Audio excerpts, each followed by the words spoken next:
Oh my god, she's a weirdo.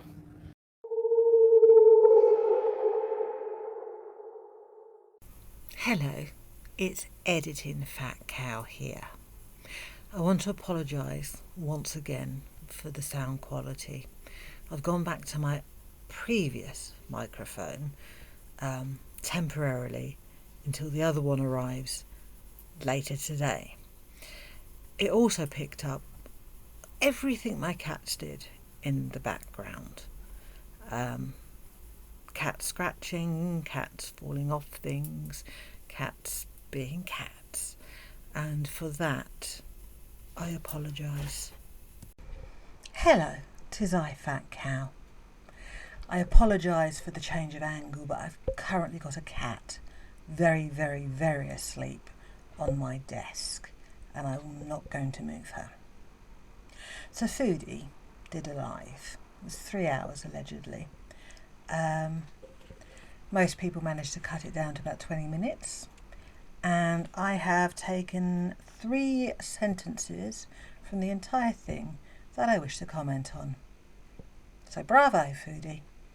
You're so entertaining. Anyway, the first thing I want to point out is when Foodie was talking about Salah looking after Julia in her absence. She said, and I quote, "He has to look after her while I'm gone." While you're gone, Foodie. While. Shouldn't you be saying when I'm gone? While seems to suggest that it isn't forever or permanent. While suggests temporarily gone. Surely you meant when. Or was this a Freudian slip? The second thing Foodie said was the good thing about the hijab is that nobody hits on you. Who's going to tell her? Who's going to tell her? You could be wearing a fucking burqa and still be hit on. Being veiled isn't a guarantee of not being approached by men who are so inclined to try their luck. You don't get hit on, Foodie, not because of the hijab. No, the hijab has nothing to do with you not getting hit on. Then Foodie was talking about how if you want something, I think this is in relation to first meeting Seller, but it might be talking about something else. If I want something, there is no distance I'd go to get it. Nashies. That's a cat falling off a cat scratcher. Bless her. A different cat. And now she's back on it. Anyway, there's no distance you will go for something you want. And you vehemently have stated you're not going back to Canada for a burger. Nashies is your favourite food on the planet.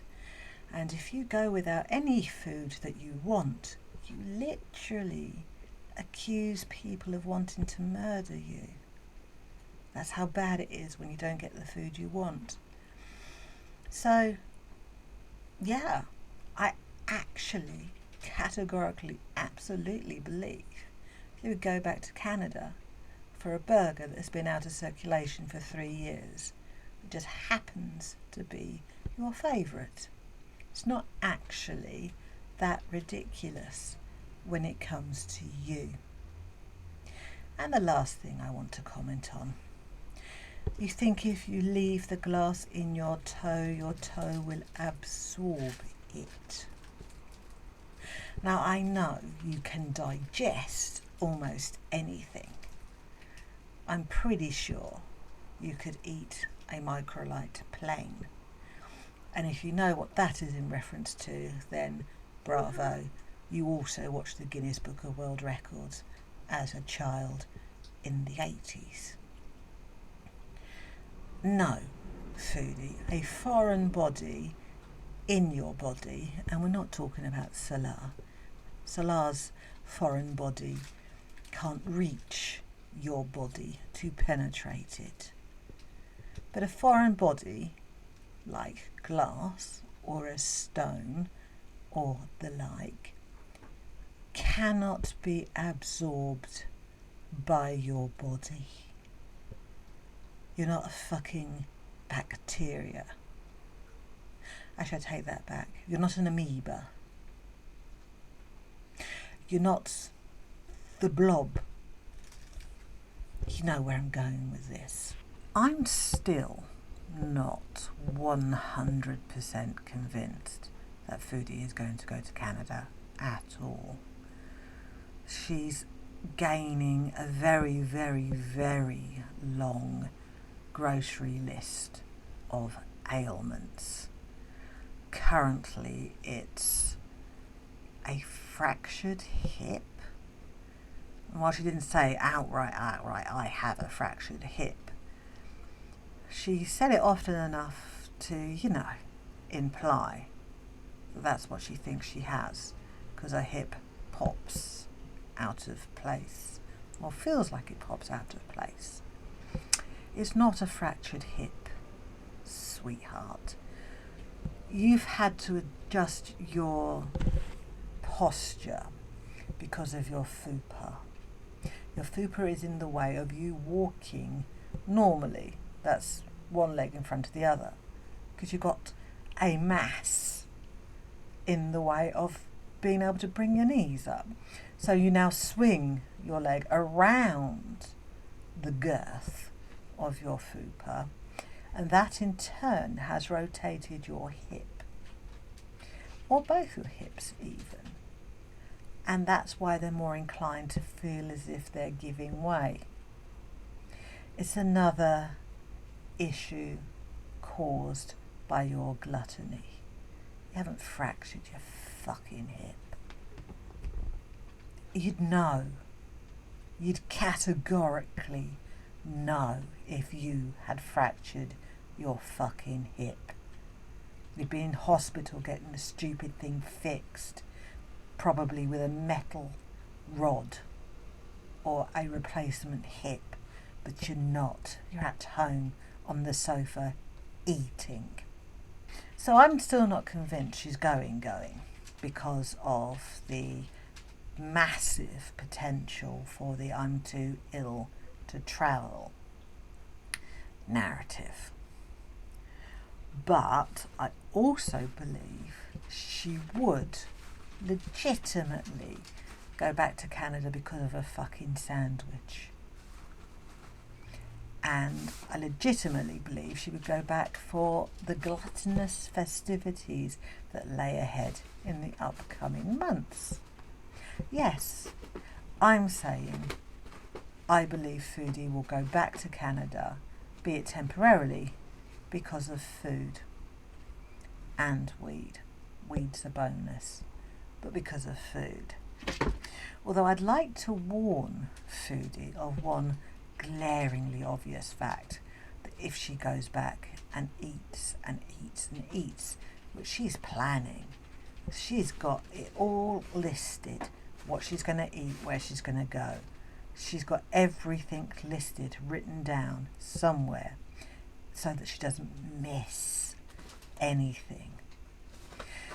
Foodie, you're about 20 pounds in weight shy of being physically unable to leave Canada ever again. And you could gain that weight easily in 2 weeks. So I think this Canada thing, at best, should it happen, is temporary. I don't think she could last long enough in Canada to see if the immigration plan to get Salah there would work. Because even if she puts everything in place, the process takes months and months. And Foodie would not leave Salah to his own devices for that long. Because one, she does not trust him. And two, she does not trust his family. And three, she loses 50% of her entire identity if she's single or seems single or is without a man, because she has that little personality beyond being a vile glutton. So where does this lead us? I mean, I've currently recorded 5 minutes and, well, there's nothing else left to talk about currently. So I want to talk about Foodie's hypocrisy when it comes to relationships. Foodie, has a very turbulent history in terms of encounters with the opposite sex.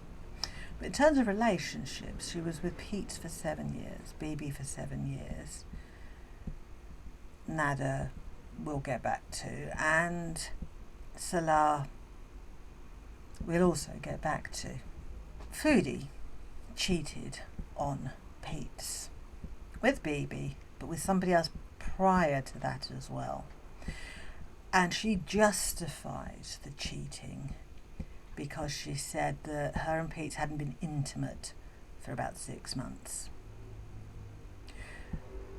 Foodie cheated on BB after 7 years, and also put it down to not feeling loved or needed. However, she didn't seem to take much issue with what she did. She said she feels really bad, but does she really? She had an affair with a married man, but his wife and children lived in a different country, so that wasn't a big deal either. She hired a 19-year-old man as an escort, but that wasn't a big deal either. The world almost ended for Foodie, however, when Nada chose somebody instead of her.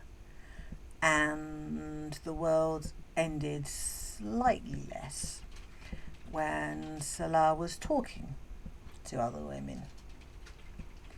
So it's one rule for me but not for thee when it comes to cheating in Foodie's brain.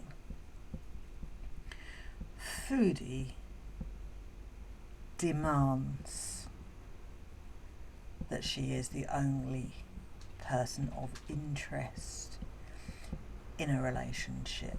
She demands it. And should you not give her the attention she desires and she demands, she believes she's well within her rights to look for it elsewhere. But should you feel that way? No, categorically not. And this is because, regardless of how crap Foodie treats her partners, she still thinks she's giving them everything they need. And that everything they need, her litmus test for whether or not she's being a good girlfriend or wife, is whether she pays for everything. So we know she paid for Big Turk, the 19-year-old escort. She paid for Nada's attention as well. And she's paid for Salah to pretend poorly to be her husband. So we could argue, in some respects, that after Big Turk, Foodie has continued to pay for male attention, and that is the only kind of male attention she can expect from here on in. And as the money has declined somewhat, so will the eligibility of the males that she attracts will decline, and very soon she's not going to be able to get anybody except maybe a homeless man on a rock.